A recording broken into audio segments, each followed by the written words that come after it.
참 좋으신 예수 그리스도께서 주님의 백성, 우리 복길교회 교우님들과 항상 함께 하시기를 기원합니다. 여러분, 하나님께서 여러분에게 생명과 은혜를 주시기를 원하신다는 사실을 믿으십니까?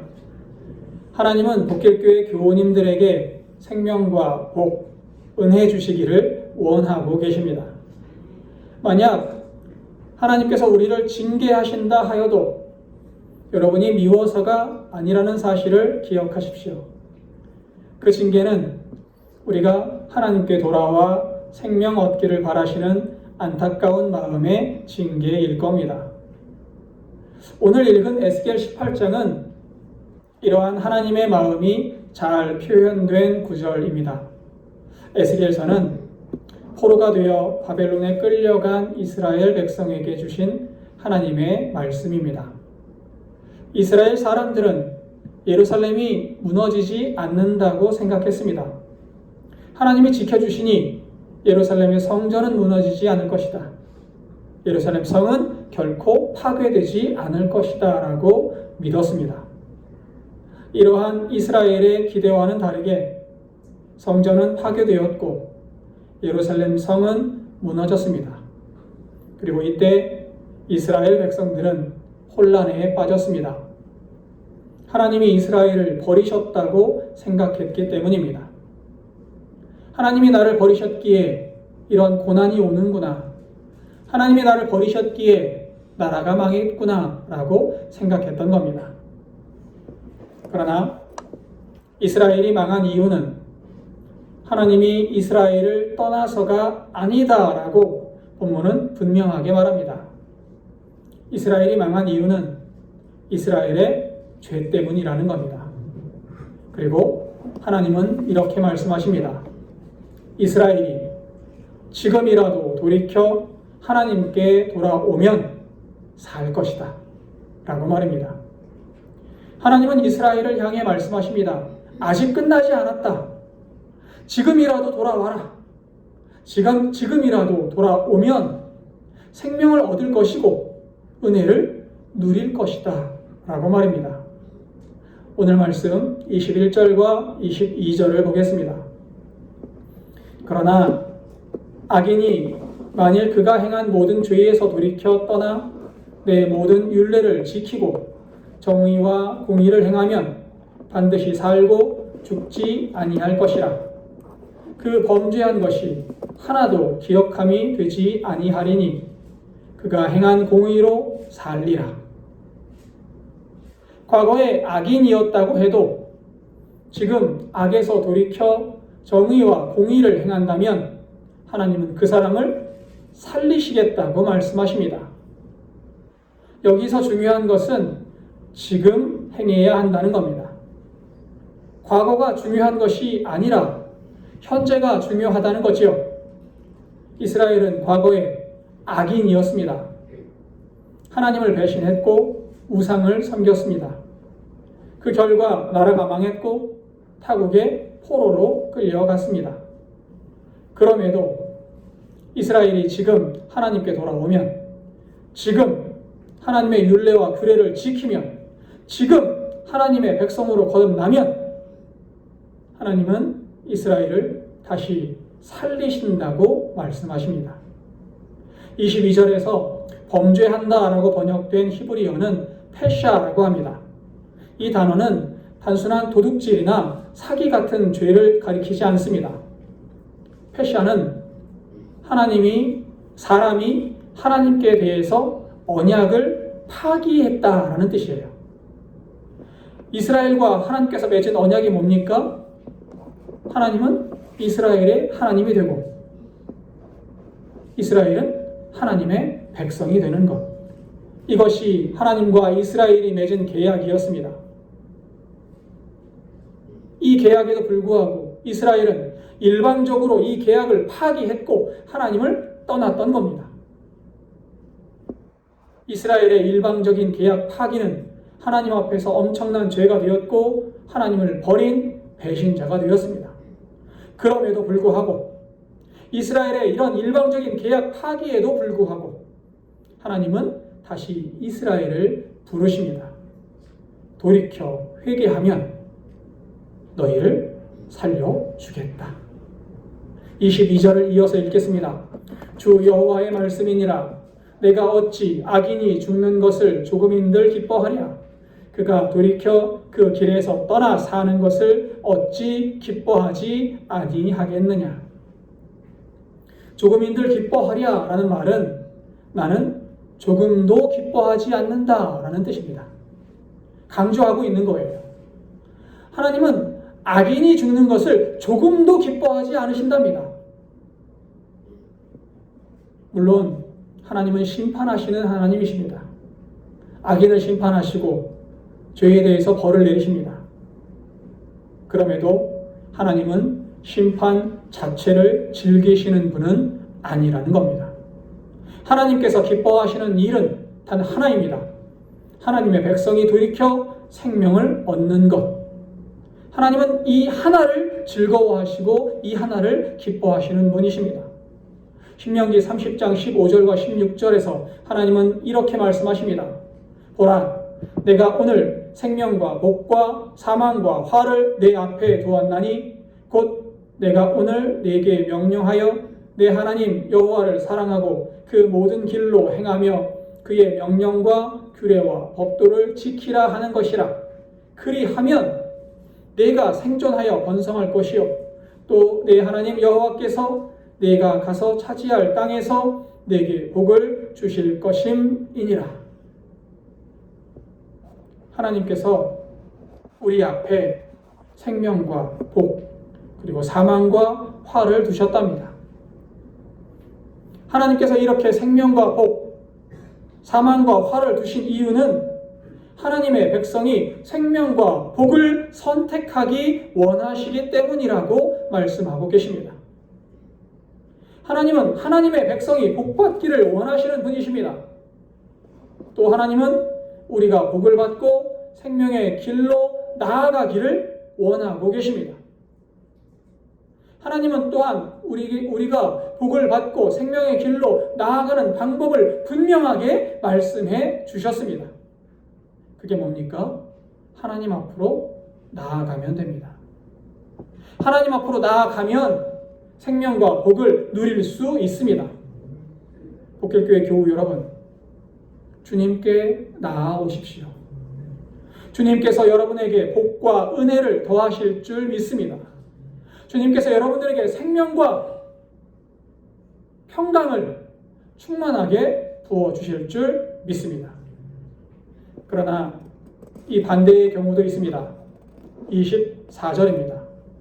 만일 의인이 돌이켜 그 공의에서 떠나 범죄하고 악인이 행하는 모든 가증한 일대로 행하면 살겠느냐. 그가 행한 공의로운 일은 하나도 기억함이 되지 아니하리니 그가 그 범한 허물과 그 지은 죄로 죽으리라. 과거 정의로운 사람이었다 해도 오늘 하나님에게서 멀어지면, 과거 의로운 사람이었다 해도 오늘 죄를 짓는 악인이 된다면 그의 정의로웠던 과거는 기억되지 않는다라고 말씀하십니다.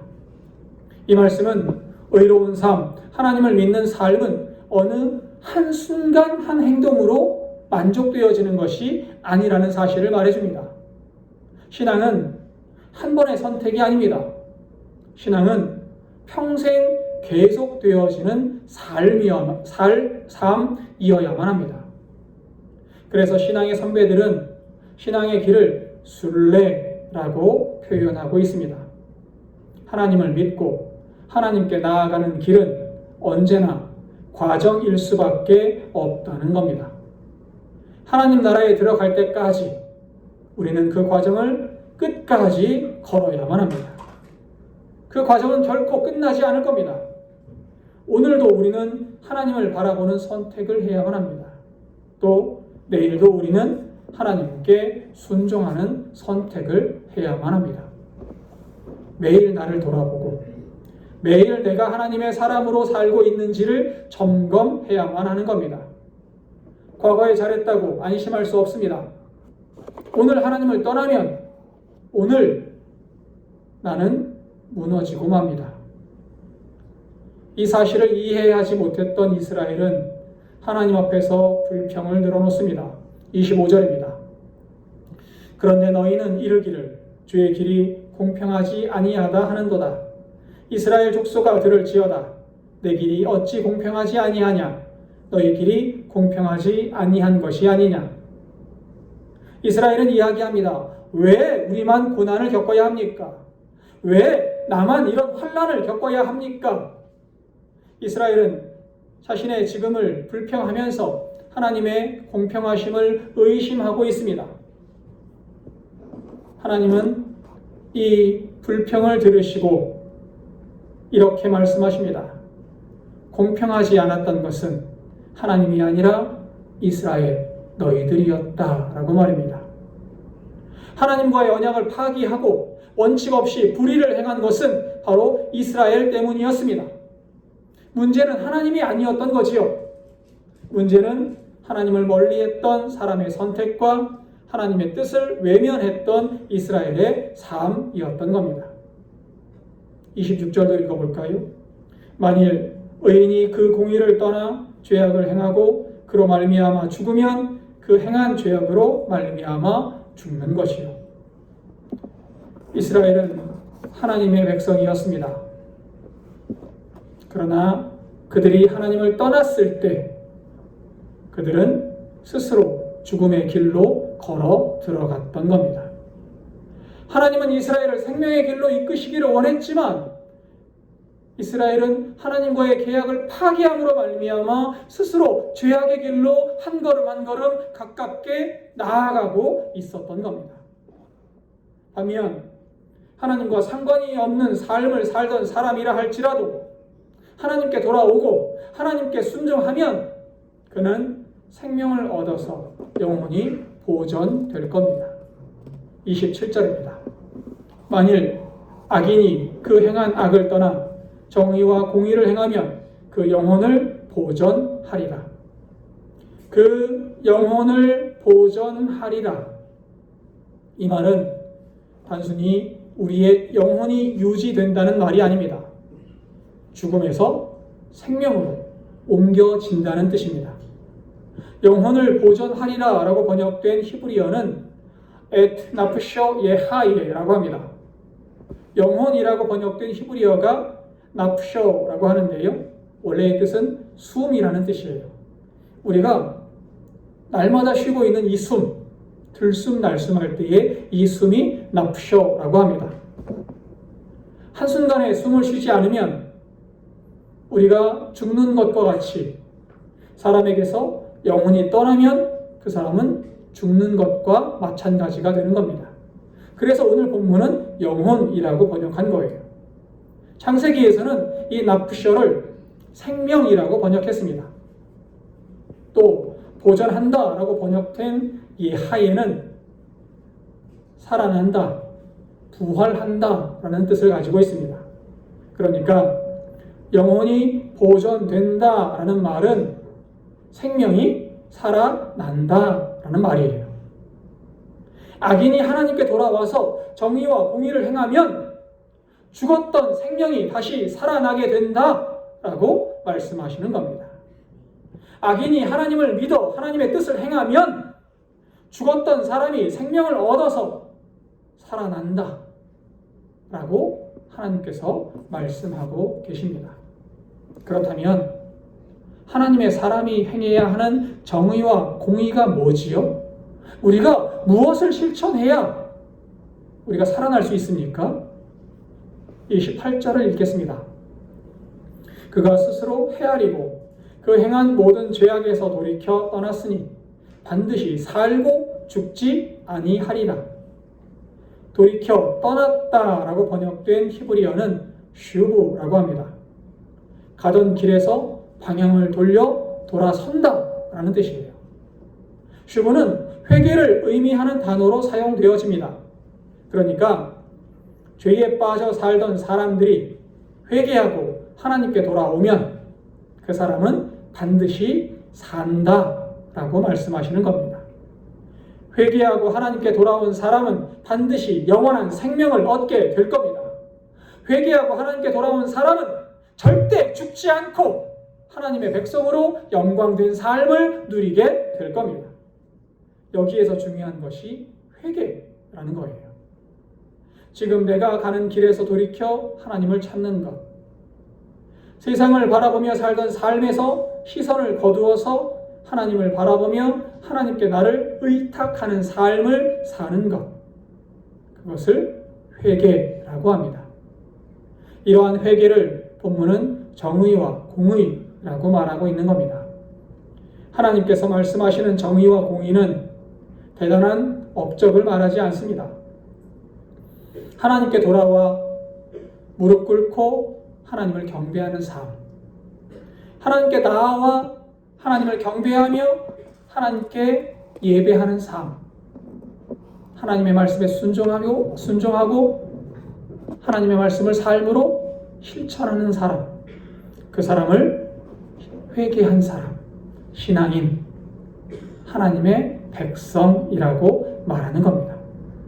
하나님은 이렇게 하나님께 돌아오면, 회개하고 하나님 앞으로 나아가면 그 사람은 생명을 얻는다라고 말씀하시는 겁니다.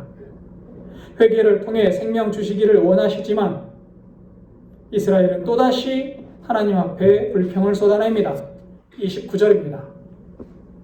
그런데 이스라엘 족속은 이르기를 주의 길이 공평하지 아니하다 하는도다.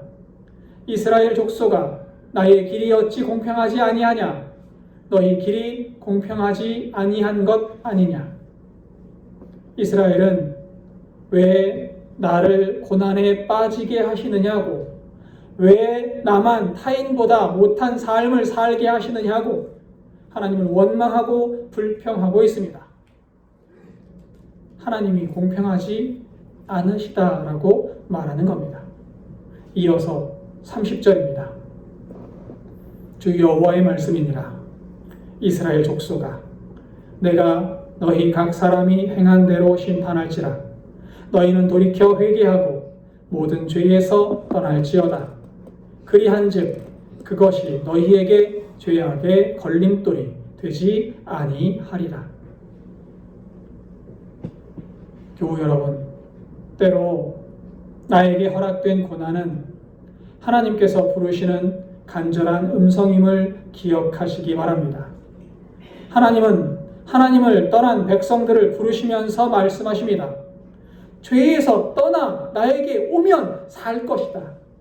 지금 죄에서 떠나면 이전 죄악이 너희를 망하게 하지 않을 것이다 라고 말입니다.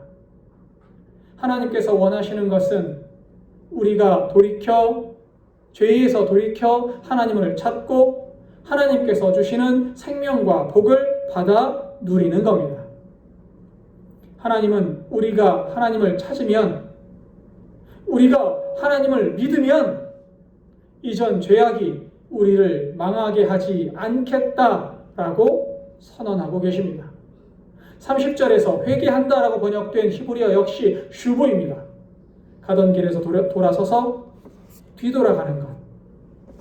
우리가 이전까지의 삶의 길을 버리고 하나님을 향한 길로 나아가며 사는 것.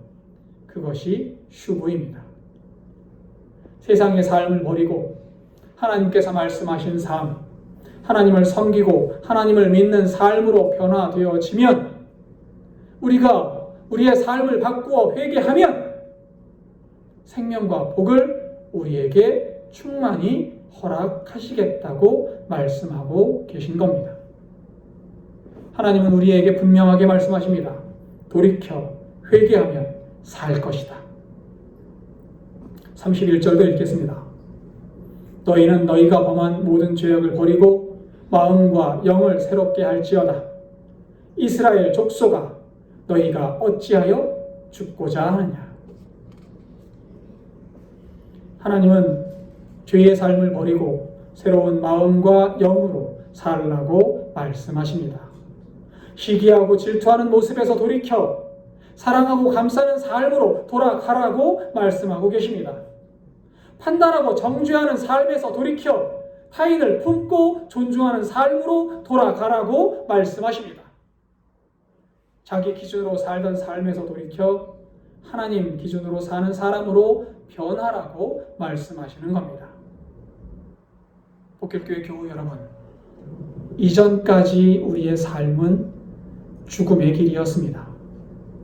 이전까지의 삶은 망하는 길이었습니다. 그러나 하나님은 우리에게 말씀하십니다. 변화하고 하나님을 믿고 예수 그리스도의 뒤를 따르면 살 것이다. 이것은 내 삶의 중심을 바꾸라는 뜻입니다. 우리는 이전까지 세상을 바라보던 삶에서 하나님을 중심으로 하는 삶으로 삶의 중심을 바꾸어야만 합니다. 하나님은 여러분에게 생명과 복 주시기를 기뻐하시는 분이시기 때문입니다. 32절입니다. 주 여호와의 말씀이니라.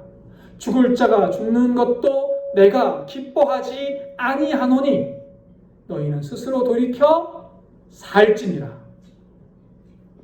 사랑하는 성도 여러분, 하나님은 지금도 우리에게 묻고 계십니다. 너희가 어찌하여 죽고자 하느냐? 이 질문은 하나님의 안타까운 부르심임을 기억하시기 바랍니다. 우리는 종종 말합니다. 왜 내 인생이 이렇습니까? 왜 하나님은 공평하지 않습니까? 왜 나만 이라고 이야기합니다. 그런데 하나님은 오늘 말씀하십니다. 지금 돌아오라. 그리하면 산다. 지금 내 삶의 방향을 돌아보아야 합니다. 지금 죄의 길에서 돌이켜 하나님께 나아가면 생명을 얻을 겁니다. 하나님은 분명히 말씀하셨습니다. 나는 죄인이라고 죽는 것을 기뻐하지 않는다. 나는 악인이라도 돌이켜 사는 것을 기뻐한다 라고 말입니다. 이제 우리가 선택해야 할 시간입니다. 내 고집을 붙들 것인가? 하나님께 돌아갈 것인가? 세상의 길을 계속 갈 것인가? 생명의 길로 돌이킬 것인가를 선택해야만 합니다. 회개는 내일의 문제가 아닙니다. 회개는 오늘, 지금, 여기의 문제입니다. 돌이킴은 언제나 가능한 일이 아닙니다. 돌이킴은 오늘, 지금이어야만 합니다. 하나님께 돌아오십시오. 그러면 반드시 삽니다. 하나님께서 약속하셨습니다. 너희는 스스로 돌이켜 살지니라. 이 말씀이 오늘 우리 모두의 결단이 되기를 기원합니다. 기도하겠습니다.